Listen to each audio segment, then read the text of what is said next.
CBS Radio Mystery Theater presents...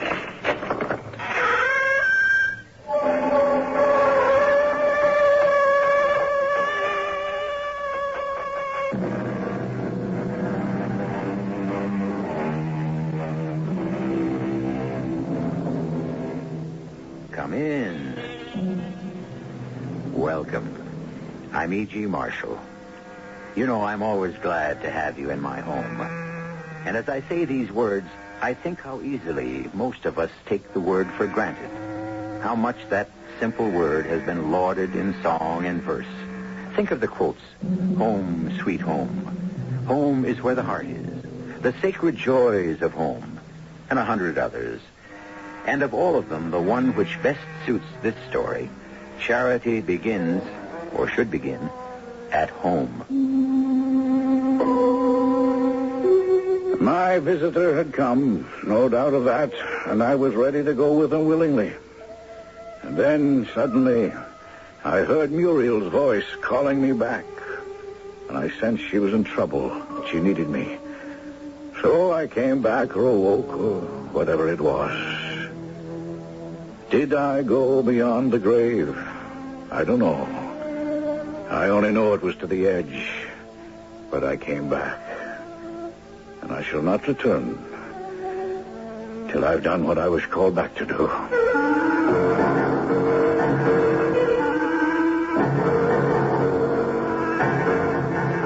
Our mystery drama, The Patient Visitor, was written especially for the Mystery Theater by Ian Martin and stars Ian Martin and Marian Seldes. It is sponsored in part by Anheuser-Busch Incorporated, Brewers of Budweiser, and all state insurance companies. I'll be back shortly with Act One.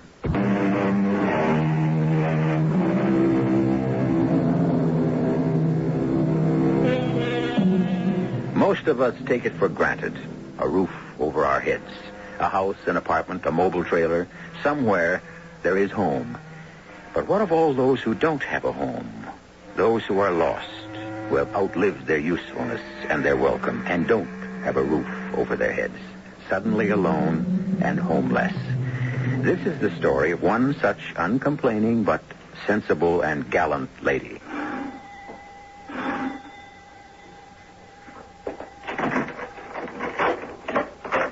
Good evening. Oh. Good evening. Perhaps I've made a mistake. Well, I hope not. Were you looking for the judge? Well, for Justin Travers, isn't this his home? It is. And I'm just a visitor. Dr. Ridgely, a widower like Justin. We often have dinner together and play some chess. But tonight he chased me out, and I see why now. You want to see him? Oh, I have to see him. I need a lawyer. Are you an old friend of his? Well, yes, but so long ago. Perhaps if you were to mention my father's name to him, he might... Your father? Dr. Cyrus Cartwright. Good heavens. The great heart specialist? That's right. Justin speaks of him often. He was a client of Justin's. His firm, at any rate. And you must be Muriel, the girl who... I beg your pardon. Mrs., I believe. Mrs. William Parks now, although my husband passed on. What were you saying? What I shouldn't be, really, except that Justin is expecting you. Expecting me? Yes, he said he had an appointment with someone he wanted to meet alone. The rascal. I don't blame him.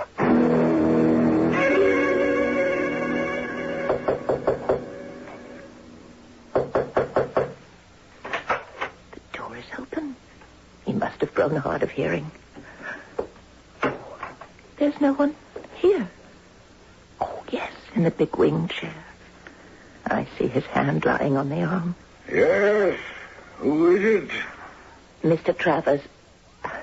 Someone so far out of the past, I don't know if you'll remember me. Muriel Parks. You recognize me by my voice. Oh, no. By my memories. But your eyes are closed. Perhaps. But I still see you as you were, over 40 years ago. Small and slim and all abrim with life and the excitement of it. And you had on a mulberry suit and a pink scarf and a ridiculous hat, except that on you it wasn't. And I thought you were quite the most beautiful and desirable thing I had ever seen. Now that I open my eyes, you haven't changed a whit in all those years. That's an outrageous statement. Now, where did you come from? I rang your bell. Dr. Ridgely opened the door.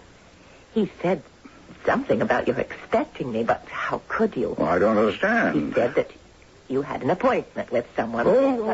That, yes, I did, but that will have to be put off. Much more important to see you again, Muriel. I'm amazed you even remember me. Well, how could I fail to? For me, you haven't changed in all those years. Well, that's very gallant, but scarcely true. Well, won't you sit down, please, and let me offer you some wine? Oh, thank you. Perhaps I might sit for just a moment. I feel a little shaky. I think this might be just the thing to settle us both down. A really fine, dry Amontillado, if I may. Oh, thank you. I'm a little shaky myself. To your father, God rest him, and I trust he will me. And old days well remembered. Thank you. I need help. I only hope I'm able to offer it. Well, I hope you'll forgive me, but you were my father's lawyer, and I didn't know where else to turn. Well, Mr. Poindexter, the senior member of the firm, was actually your father's attorney. The doctor who let me in said that you had been a judge, but that now you're retired. That's true enough, but not yet dead enough that I can't be exhumed to help old friends. Just a little more sherry. Oh, thank you. This is enough to make me quite giddy.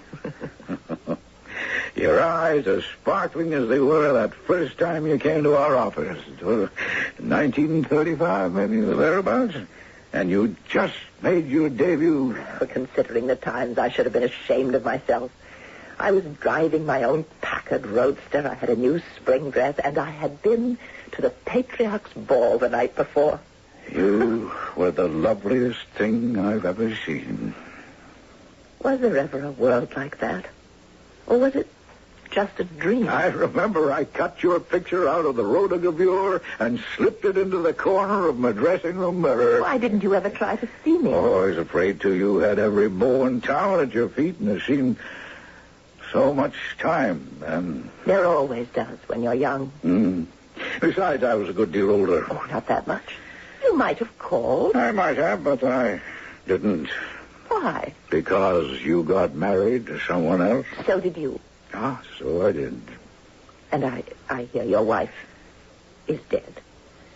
Yes, and with her gone, not much to live for. And you? My husband, he died a long time ago. Where does it go to, the time? My daughter, too. Now there's just myself and my granddaughter. And that's why I'm here. Is she in trouble, your granddaughter? Margaret? Oh, heavens, no. Well, yes, in a way she is. She wants to get married to a fine young man. But something stands in the way. Yes, me. Mr. Travers. Oh, surely, after all this, Justin. All right, then, Justin. I haven't any money. My dear Muriel, if that's all... No, please, I didn't mean that. What is it, then? Well, Dick, that's the boy Margaret's in love with, has his own parents to support, and he just can't afford me, too. So, since I'm in the way, I made up my mind to move out. All right. Well, I remembered vaguely that my father had left a sum of money in his will to a kind of a home. I was looking at the paper one morning, and there were quite a few advertisements for that sort of thing, and this one just leapt out and met my eye. Just let me get my specs. Now, let's see here. Croverton, a home from home for aged gentlewomen in the twilight of their lives. For women of 65 or over, transfer of property, if not willed to relatives, unlimited visiting hours, Long Island, New York. Totally supervised with full facilities overlooking the Sound. If home is where the heart is, then Cloverton is where you belong. Admission fee, $500.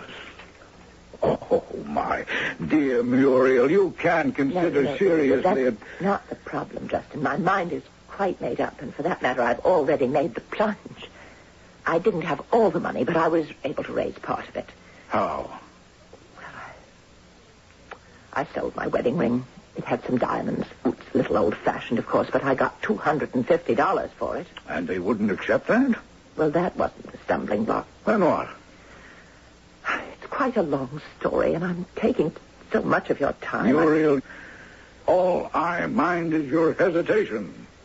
Well, this morning, with the money I'd gotten from selling my ring, I went out to Cloverdon. Which I will bet overlooks the sound. Entirely. It might just as well not be there. It is so far overlooked. Yes. How did you know? Well, I haven't been a lawyer and a judge all these years for nothing. Justin, it's a dreadful place. I can't even begin to describe it. Please don't try. And with all the will in the world, I found it hard to like the... I suppose she was trying to be nice. Well, did you tell her who you were? I mean, about your father? Oh, yes. Well, that seemed to melt the ice a little. I can just imagine. Well, tell me about it.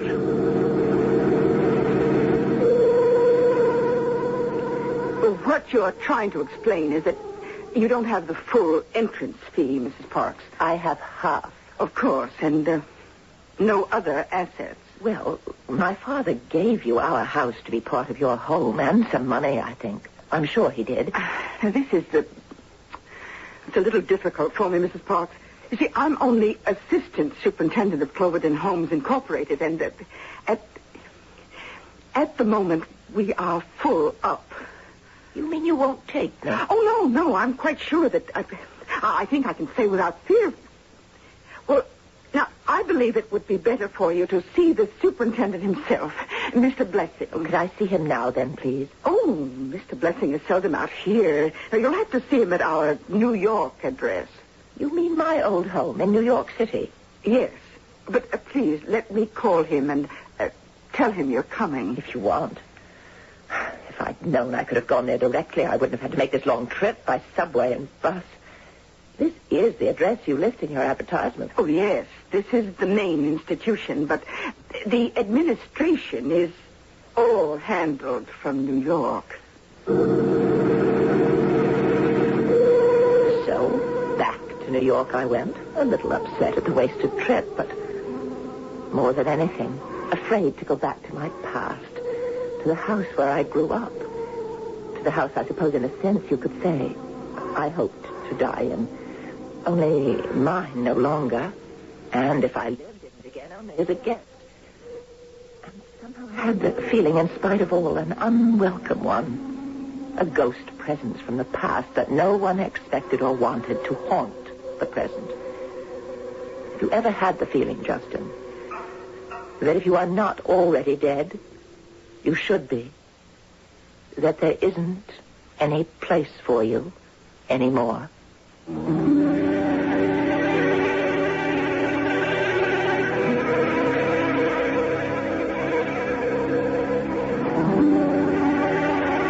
We'll have to wait for Justin Travers to answer that question for himself. But while we do, you might ask yourself, if not the same question, a like one. Is your life arranged so that you feel you truly belong, that it is vital and worthwhile, and, to use a modern word, viable? If not, how do you make it so? I shall return shortly with Act 2.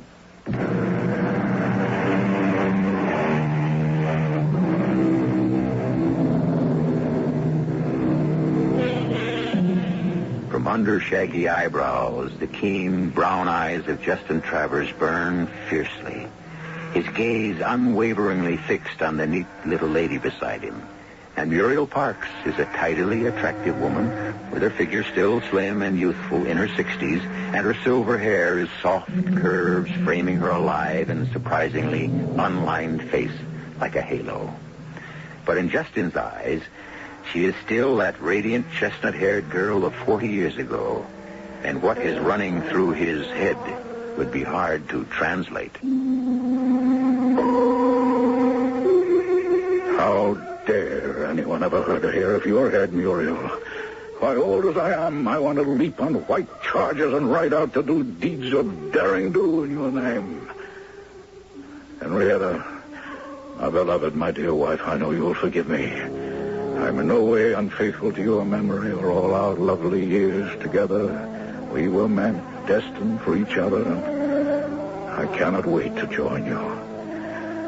But we both know that first love has a special glow, all to itself. But if his thoughts were like that, all he said was... In answer to your question, Muriel, yes. For quite a while I have wished to be dead and out of this world and trying a new one, back with my Henrietta. But I've had my mind changed. By me? Why? Oh, a lifetime at the bar, and particularly the years on the bench, have educated this somewhat prominent nose of mine to the stench of injustice. I smell its aroma in what you're recounting to me. Now, you please go on. Zelda, where was I?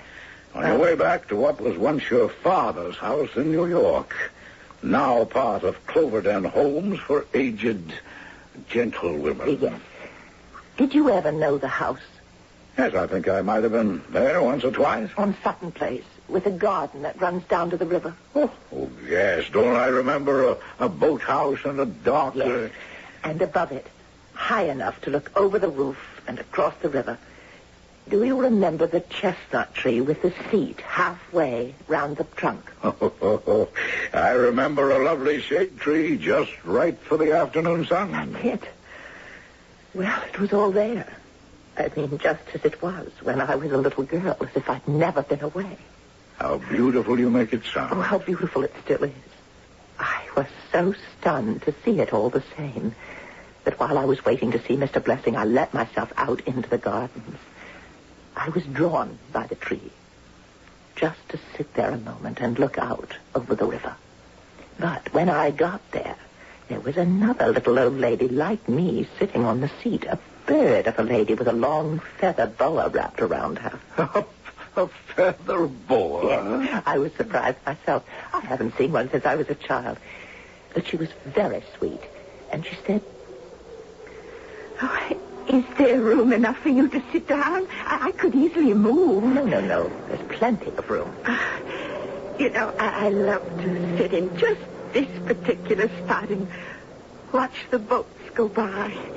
You can see all the way down to the bridges around the jog if you sit just here. I know. You do? But you're new, aren't you? I used to live here when I was a little girl.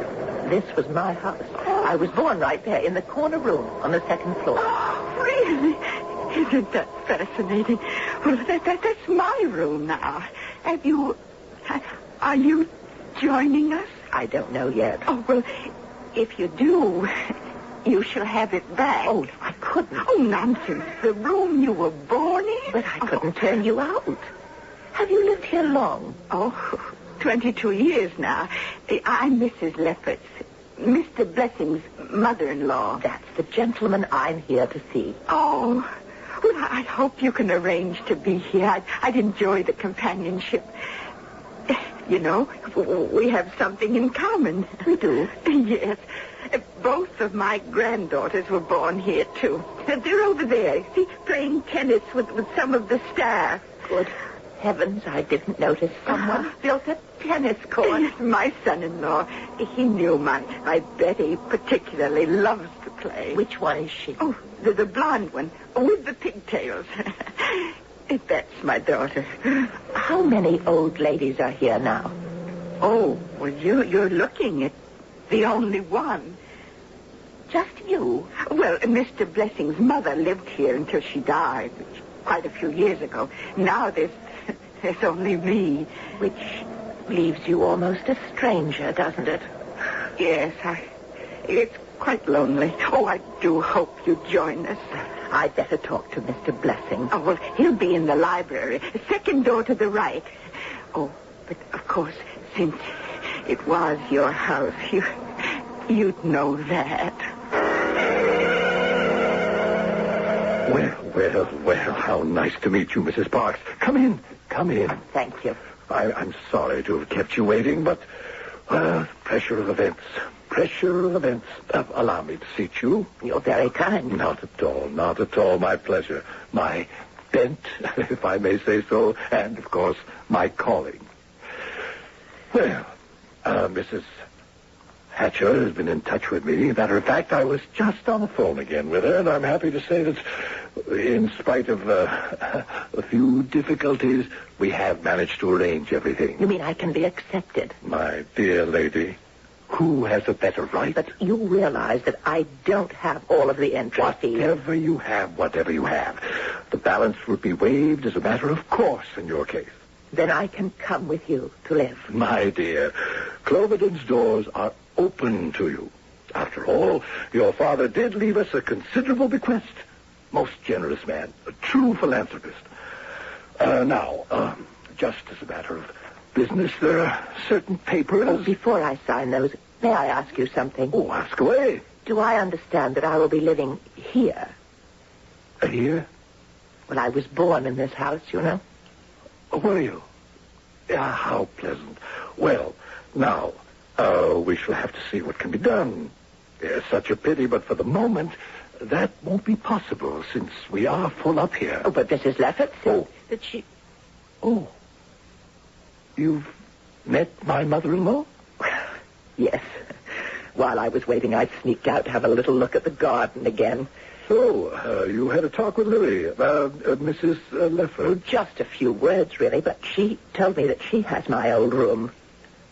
Oh, what a coincidence. And she was nice enough to say she'd give it up for me, although, of course, I would never... Mrs. Parks, forgive me if this seems a little abrupt, but Mrs. Leffert's, my mother-in-law is, just a little, how shall I say it? She tends to wander somewhat. Not quite in touch. I'm sure you understand. My dear, never have guessed.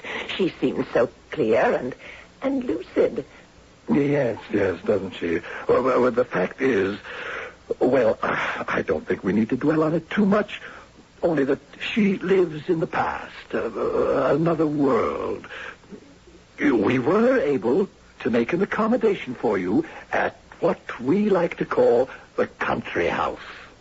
Well, I won't say I'm not disappointed. We particularly... are really doing what we can, Mrs. Parks. Waiving the customary fee. And I paid $250. Yeah, well, and that's a matter of phrasing. Half the customary fee.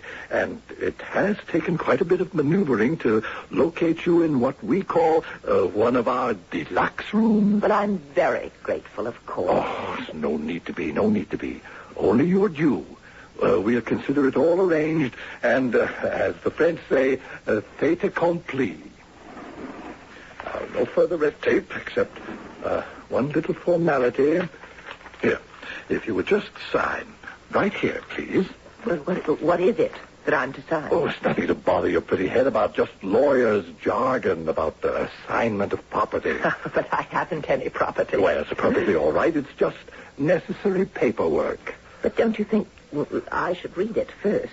Well, naturally, if you want. It really is the merest formality. But I think perhaps I'll just take this with me and look it over. Well, there's really no need. But you have no objection, surely? Why, no, of course not. None at all.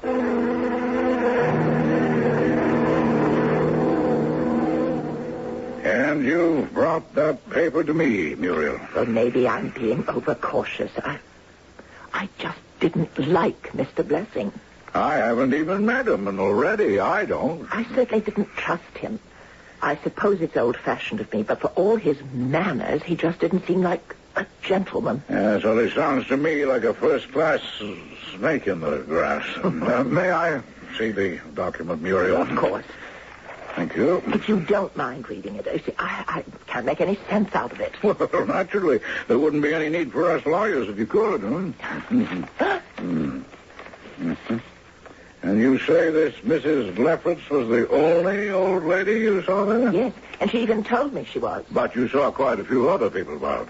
Well, yes, but all much younger, playing tennis. And she said something about there being her daughter and some of the staff. I see. How many? Well, 3 or 4, I suppose.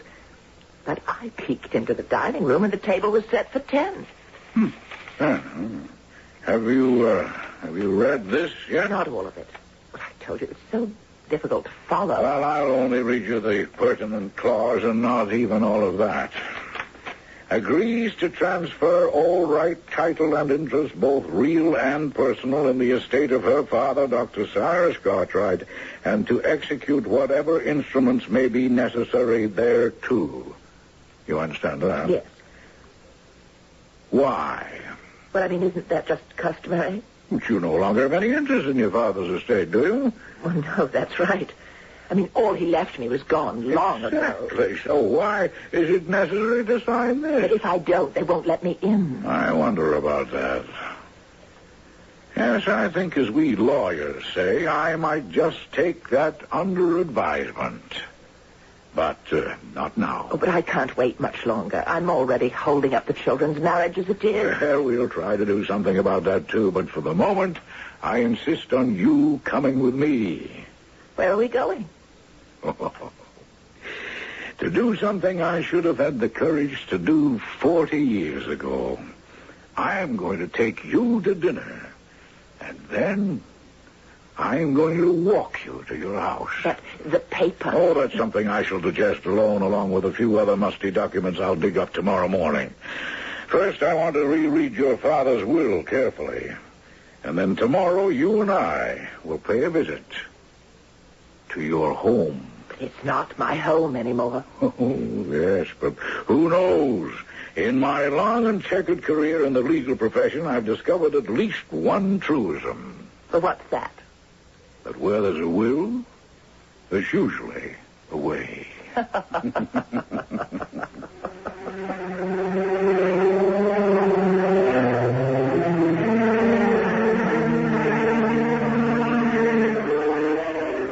But the will didn't seem to be the answer. There was no doubt of its validity and of the fact that the house was deeded and signed over irrevocably. So just what does Mr. Justin Travers, retired lawyer and judge, have up his sleeve besides a funny bone and a wry sense of humor? We'll have to wait for the answer to that when I return shortly with Act 3.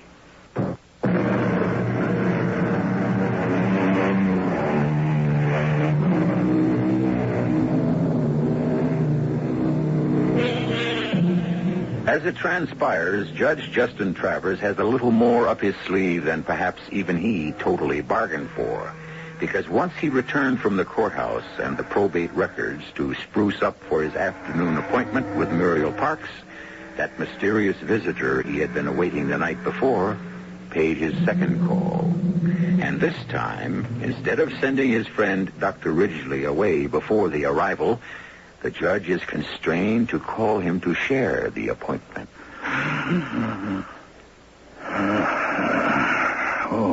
Well, Charles. Just take another deep breath. Now, take some of this. Hold it under your tongue.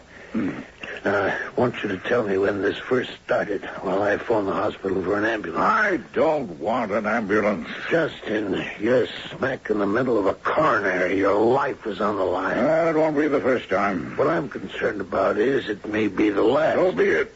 I've known for a long time I'm on borrowed time. Up to last night, ever since Henrietta died, I haven't cared. But now I need to borrow just a few more hours. You remember last night? Yes. I told you I was expecting a visitor and chased you away. Good Lord. I took that at face value. I thought you meant Mrs. Parks.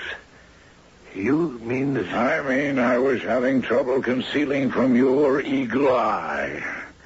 And I was having what I suppose you would refer to as a coronary episode.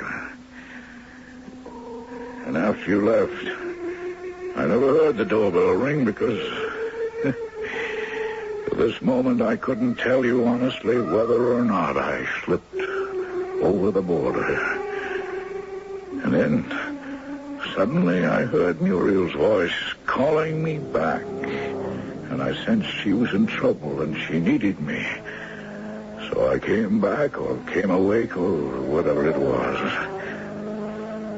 Did I go beyond the grave? I don't know. I only know that it was to the very edge. But I came back. And I shall not return until I've done what I was called back to do.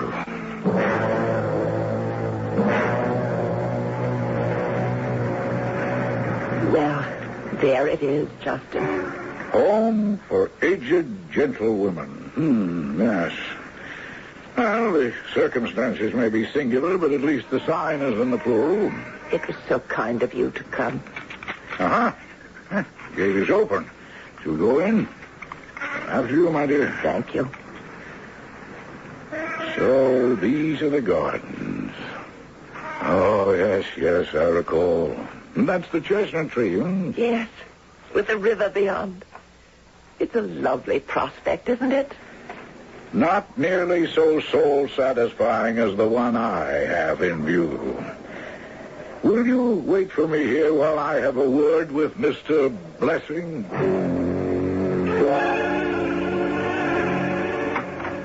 Sorry to keep you waiting, Mr. Travers. You represent Mrs. Parks, I understand. Mr. Cartwright's daughter? His only issue. Of course. We must be legally impeccable. Everything fully understood. Open covenants, openly arrived at. Exactly, Mr. Blessing. Well, then, may I take it your client has signed the release? Merely a matter of form, of course, as I'm sure you've told her. Matter of fact, I haven't. And what you may take, Mr. Blessing, is not any more. I beg your pardon? As I understand it, you're the only superintendent of Cloverdale Homes Incorporated? Yes, but for all practical purposes... But the chairman of the board is Mr. Carter Rensselaer Boyd IV, I believe. Yeah, that is correct. And for all practical purposes, I prefer to deal with the principal. The exclusive Mr. Boyd, it seems, has a taste for seclusion. His telephone number is unlisted. Well, naturally, a man of his eminence. Well, let's get him down off that eminence, shall we? Suppose you give him a ring in his ivory tower and get him over here right away. I'm sorry to have to intrude on your privacy, Mr. Boyd. Well, of course, Blessy, it's most inconvenient. Stop there. Travers? Justin Travers? That's right, sir. The judge? What does he want? Put him on. Mr. Boyd will speak with you now. Thank you. Mr. Boyd? Hello there. Is that Justin Travers, judge that was? Guilty as charged. Well, bless my soul. I met you once or twice somewhere, didn't I? Yes, we have met, and we're about to do so immediately again. How's that? Oh, no, not now. Just, Mr. Boyd, you are the chairman of the board for Cloverdale Homes for Aged Gentlewomen, are you not? Well, yes, have been for 12 years. Then I advise you to come immediately to the home at Sutton Place.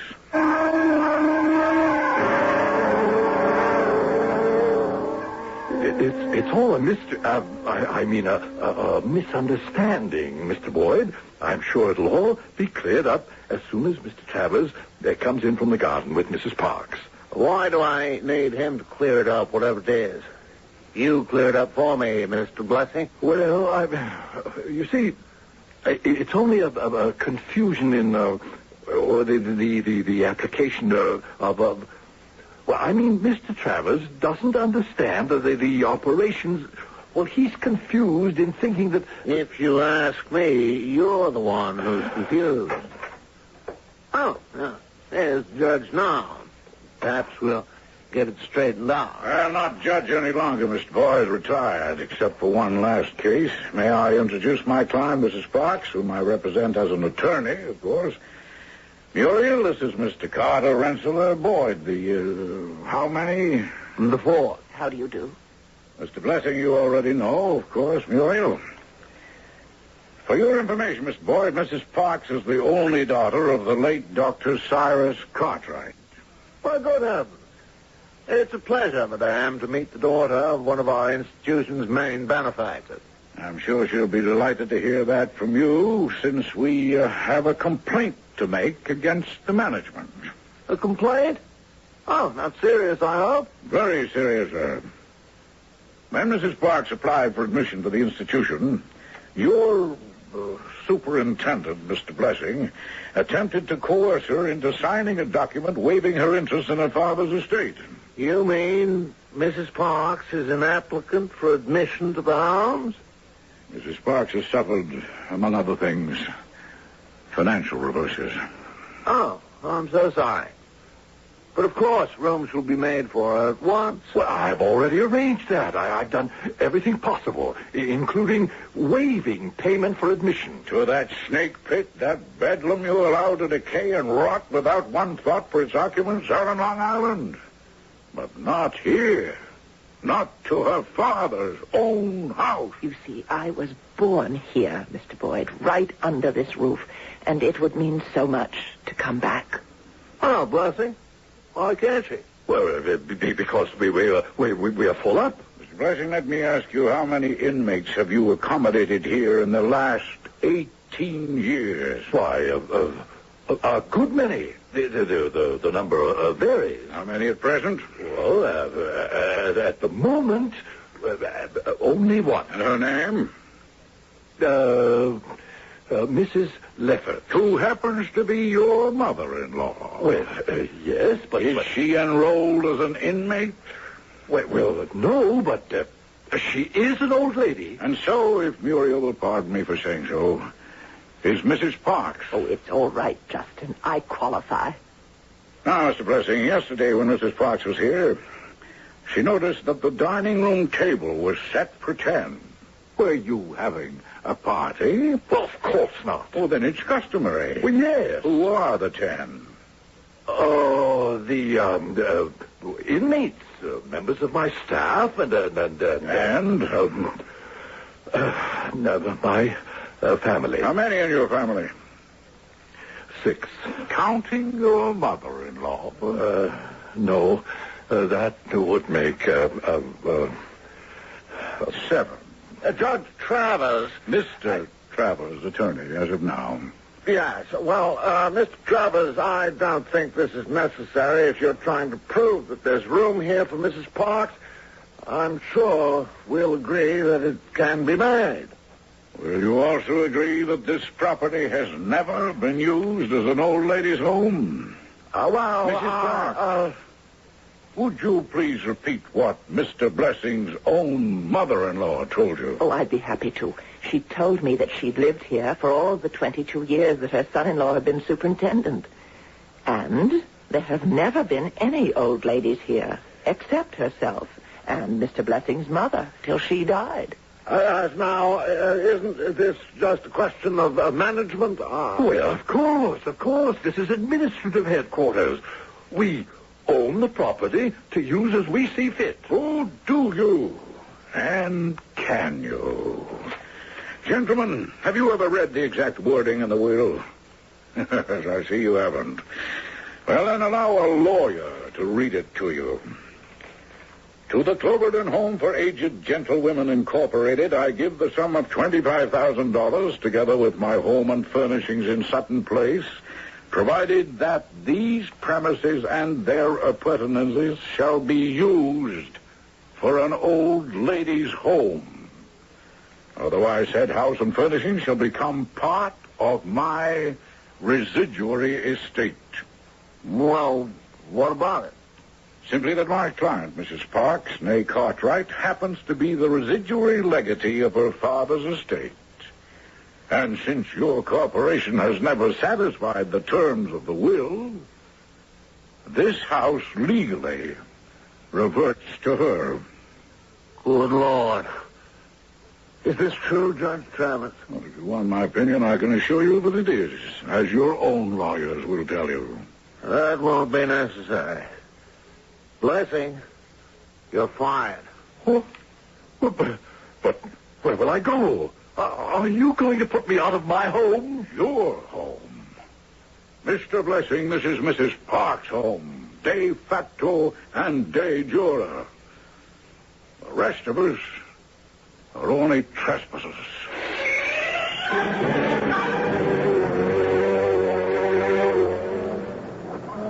Justin, you must be tired. Yes, I am a little... pleasant looking out at the river. One more river to cross. What? Oh, I was just thinking how peaceful it is under the tree. How happy I am for you, Muriel. Yes. But I've been thinking, I don't think Mr. Boyd should resign as he plans to. I'm not that old yet. I'm strong and healthy. I don't want to spoil my father's wishes. So why can't the corporation keep the property, turn it into a real old lady's home, and let me run it as resident manager? Well, if that's what you want, I'm sure it can be arranged. I would, but only if Mrs. Lefferts can stay and be my first guest. I know she wants to, and I'd like her to. She really is a dear little thing. And so, may I say, are you? Goodbye, Muriel. Must you go so soon? Actually, I'm going very late. Thank you for riding to my aid, Sir Knight. I never could resist a damsel in distress. You'll excuse me. I have an appointment I have to keep.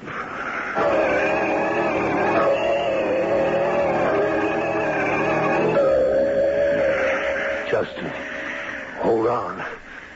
The ambulance will be here any moment. It's too late. Doesn't matter. I'd rather die here in my old wing chair. Well, I'm not going to let you. You can't stop it, Charles. You know, I really died last night. But I had to see Muriel safe. Now my old chariot can spread its wings. That's my transport now. Justin. It's all right, Charles. All right. Muriel's found her home. And now I'm going back to Henny. And mine.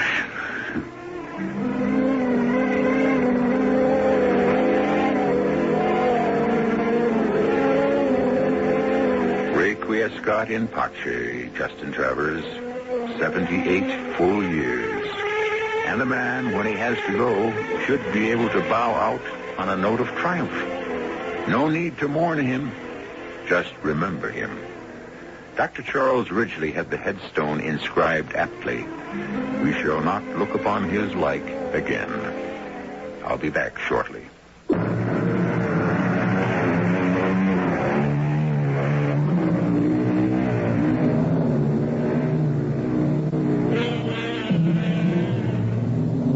A sad, sweet, and haunting story when all is done. And one question always lingers in my mind. Would Justin Travers' obituary have appeared a few days earlier in the paper if Muriel Parks had not come back into his life? For certainly the visitor he expected that first night was the one he was there to greet the following one. Well, it's an idle speculation because, of course, we'll never know. Our cast included Marian, Seldes, Ian Martin, Robert Dryden, Ken Harvey, and Bryna Raeburn. The entire production was under the direction of Hyman Brown. And now, a preview of our next tale. Kidnappings are usually planned, Mr. Mellon, and very often there's some inside connivance. Now, could one of your servants have overheard your daughter and Jeffrey Pollard make plans for the evening? But you may have traitors among your workers. I have none in mine. How would the kidnappers know they'd be parked at that hamburger joint? How would they know? Well, I ask you, Inspector, where else do young people end the evening in this town? Who would want to harm your daughter? You have a one-track mind, and it leads nowhere. My daughter is the sweetest, most generous child. So gentle, so sensitive. She's not like so many of today's depraved young people. She's not a part of this drug-crazed, whatever they call it, culture. Radio Mystery Theater was sponsored in part by Buick Motor Division. This is E.G. Marshall inviting you to return to our Mystery Theater for another adventure in the macabre. Until next time, pleasant dreams.